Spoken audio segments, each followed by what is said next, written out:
Is there something you wish you hadn't done recently? Something you regret? Dated the wrong person? Drank too much coffee and now you can't sleep? How can we express these kinds of thoughts?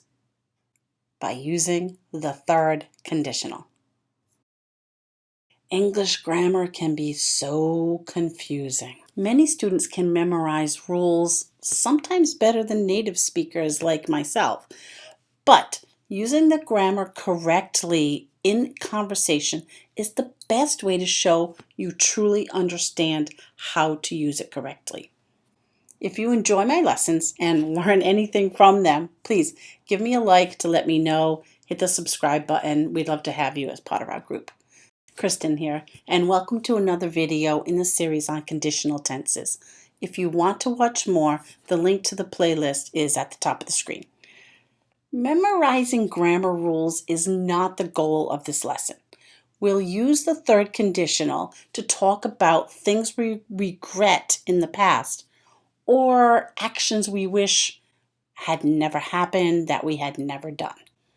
If we can do that, then we are using the third conditional in the correct way. The third conditional is called the past unreal conditional and is used to describe unreal situations in the past. It is often used to express regret about the past because the hypothetical situation described is now impossible due to the consequences of another past action. What? In simple English, because the action is already in the past, and even though you wish it had not happened or you wish something different had happened, you cannot change it now. It's done, over, finished. We form the third conditional using if plus had plus past participle, comma, and then would, could, or might plus have plus past participle.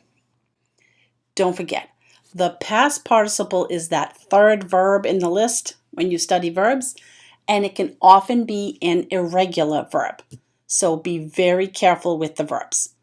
When we start the sentence with the if clause, we must use a comma before the start of the second clause. Let's look at this example. If we had left sooner, we would have arrived on time.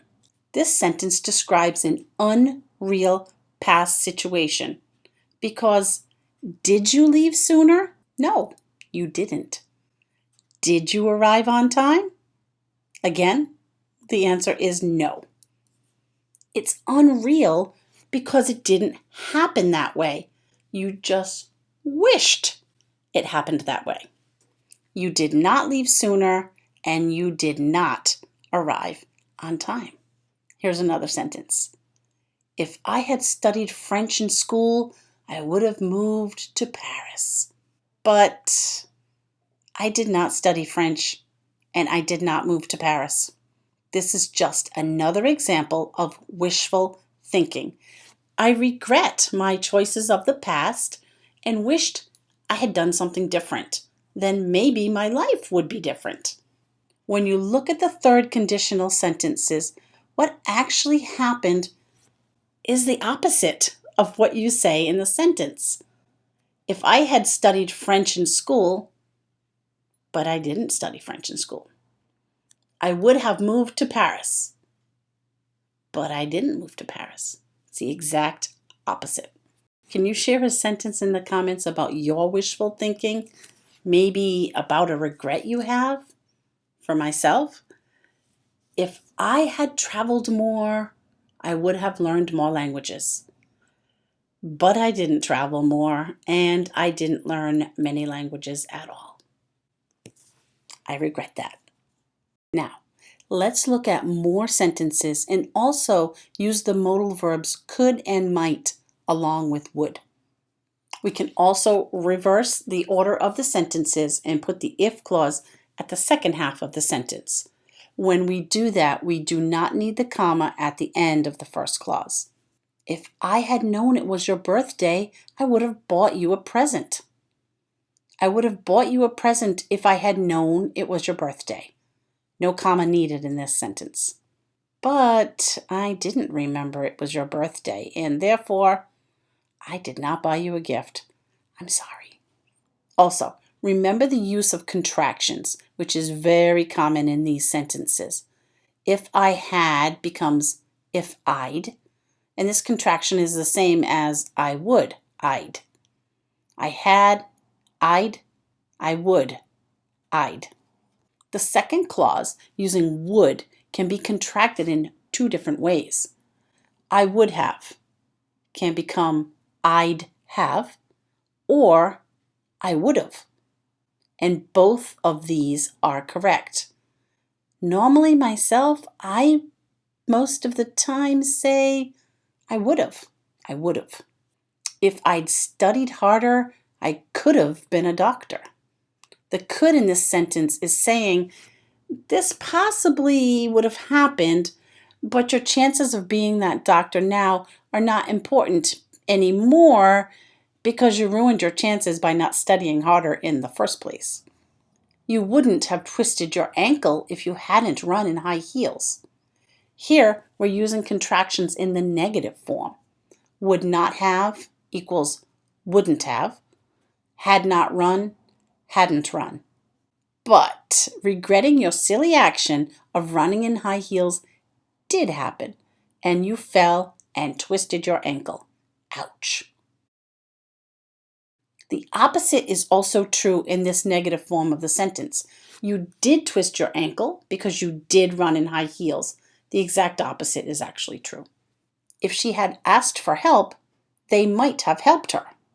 Like using could, this is saying that there was a possibility of getting help, but she never asked for help, and so they didn't help her. Right? Give me an okay or a thumbs up if this is making sense. You can also create a more formal statement with the third conditional. Look at this example. If you had attended the meeting, you would have met our manager today. It becomes more formal and a bit more of a reprimand for your actions or lack of your actions. Listen to this formal version. Had you attended the meeting, you would have met our new manager today. Create this more formal tone by dropping the if and then inverting the subject and had. Had comes first, followed by the subject. Had you completed your assignment on time, you would have received a better grade. But it was handed in late, and your grade was not what you wanted. Try creating a formal sentence of your own, and please put it in the comments. I'd love to see it. Learning the grammar rules is fantastic, but putting them into practice is much more important. If you want the opportunity to join other like-minded students like yourself, international students, please join my exclusive Facebook group.